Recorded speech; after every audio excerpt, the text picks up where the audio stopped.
Charlie got the chance to spend a night on the streets. Detroit 911, where is your emergency? Granny fell. A baby's choking. Someone's been shot. Operator, I need an ambulance, you tell her. And then you wait. And wait. And wait some more. In Detroit, it's become painfully clear that we've got a serious problem. A building collapses on 6 firemen. There's no unit available. 2 people pulled unconscious from a burning building. No unit available. A man cuts his toes off with a lawnmower. Again, no unit available. Just how bad is our city's EMS response time? I set out with my Fox 2 photographer to see for myself. But don't blame the EMS techs. They want you to see what they see, what they have to deal with night after night. I asked them, won't you get punished for turning a spotlight on this? They say, it's a matter of life or death. Being fired doesn't scare us. Do you know why, Charlie? Because we're doing the right thing. The people in this city are dying. And who else is going to say it? Who? The first call comes at 8:26 p.m.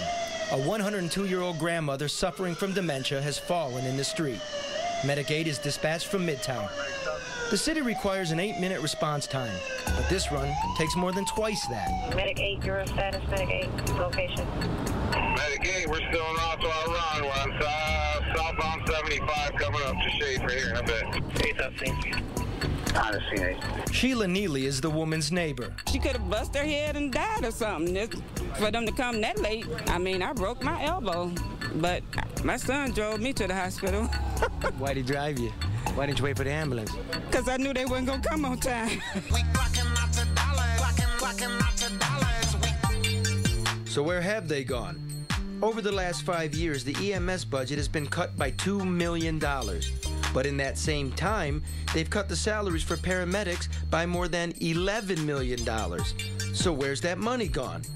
I went to City Hall to ask, but no one would talk to me about it. Medicaid, your status, Medicaid. Medicaid, your status, Medicaid. Medicaid, your status, Medicaid. All night long, like the buzz of a fly.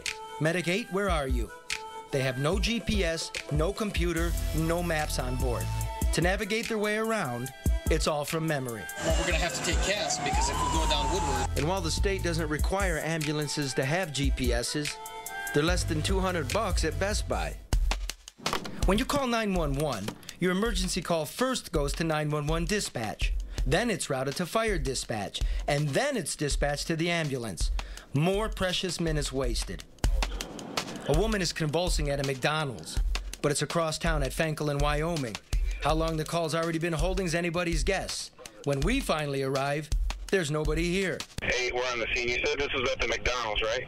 It took about 25, 30 minutes, yes, sir. So you believe the fire commissioner when he says the ambulance responds in 12 minutes on average in this city? No, sir. No, sir. You gotta call me sir. Get some emotion, man. Talk. Come on. It's ridiculous, man. If somebody was dying, they should have been here like ASAP. The cops took her to the hospital. Yes, the cops. That's ridiculous. The cops is the arrest, and they transport him to the hospital. It's just ridiculous. People here want answers, not excuses. That's because my cousin got real bad asthma. What if that happened to her and it took y'all 29 minutes? Then what if she would have died? Then what? You think you deserve better than this? Yes, we do. The Detroit Fire Department is the worst fire department in America. I say it loud, and I'm certainly not proud. We're here to make it better. We're trying to make it better, but we can only do so much. The last time EMS was audited was 2 years ago. The report said that department officials didn't keep receipts and lost track of millions of dollars. Why hasn't another audit been done? The city currently owns 44 ambulances, and 22 are supposed to be running at all times. Tonight, there are only 18. To make up the difference, the fire commissioner started sending out these Crown Vics, until we found out. As a Band-Aid fix, sources tell me EMTs and paramedics are forced to drive this, a Detroit Fire Crown Vic. Does anyone really believe a life can be saved in the back of a Crown Vic? Fire Commissioner James Mack did not return my calls, but he did talk to Fox 2 a few weeks ago, and he told them that the average response time was 12 minutes. That's 4 minutes behind the national standard. We're required to respond to a scene within 8 minutes. There are times during the day that we may not have units available, period. Hold that thought.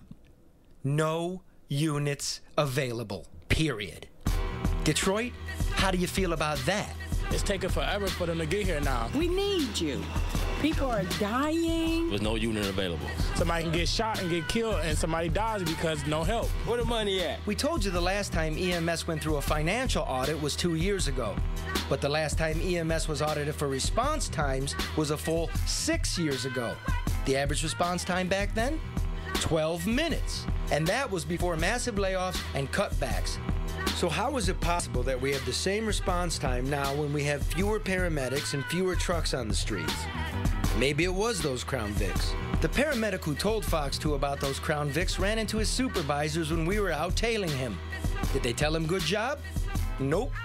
They gave him disciplinary papers for his shirt hanging out. This is what they come out and give you, a disciplinary action that'll probably lead to anywhere from 3 days off to 29 days. Without pay. Without pay. Later, we ran into paramedic Sherry Couric. She told us about a run she got a few weeks ago. 20 minutes to reach a woman with massive heart failure. Couric worked furiously, but the woman died. The next day, Couric said her supervisor told her she shouldn't have wasted the time. Basically told me I did too much. And that was the words he did say to me, that was I did too much. Next time, move on. Free up that ambulance. I hope I don't ever need an ambulance in the city of Detroit. Me or my family. Because I know the crews would do what they could for me, but am I going to get one? Rolling again. Medicaid has driven more than 100 miles tonight. A dozen calls in every corner of the city. By my clock, their average response time was 20 minutes. 20 minutes. In every corner, people are angry. Where is the money? I mean, come about the cash. Mr. Commissioner, where's the beef? A woman shot on the west side. Over the radio in the last 4 minutes, we've got 4 different shootings. 2 ambulances have called in out of service. It's the first of the month. It's warm. It's off the chain. This is the anatomy of a crime scene. A woman was shot on the far west side.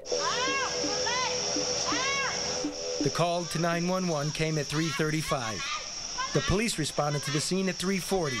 The ambulance coming from across town arrived at 3:52, a full 17 minutes. She was hit in the spine and most likely paralyzed for life. 12-minute response time? You've been with us. What do you think? I don't think so. I didn't see it one time tonight. Detroit EMS Chief Gerald James says that there are plans to hire new EMS techs right now, but it could be months before they hit the streets. Fox 2 viewers are sounding off about the situation. One viewer writes, EMS are on non-emergencies 95% of the time. Those with Medicaid think that EMS is a free ride to the hospital. Nothing worse than pulling up to a home with 5 or 6 cars in the driveway and no one wants to take the injured person to the hospital. Another viewer writes, I'm an EMT and I can't believe this story is reality. To live in a city that is so understaffed, underfunded, and downright hopeless is beyond comprehension. Where did the funding go? I think we all know what happened to the funding. Hire some better accountants, more EMS workers, and less criminals.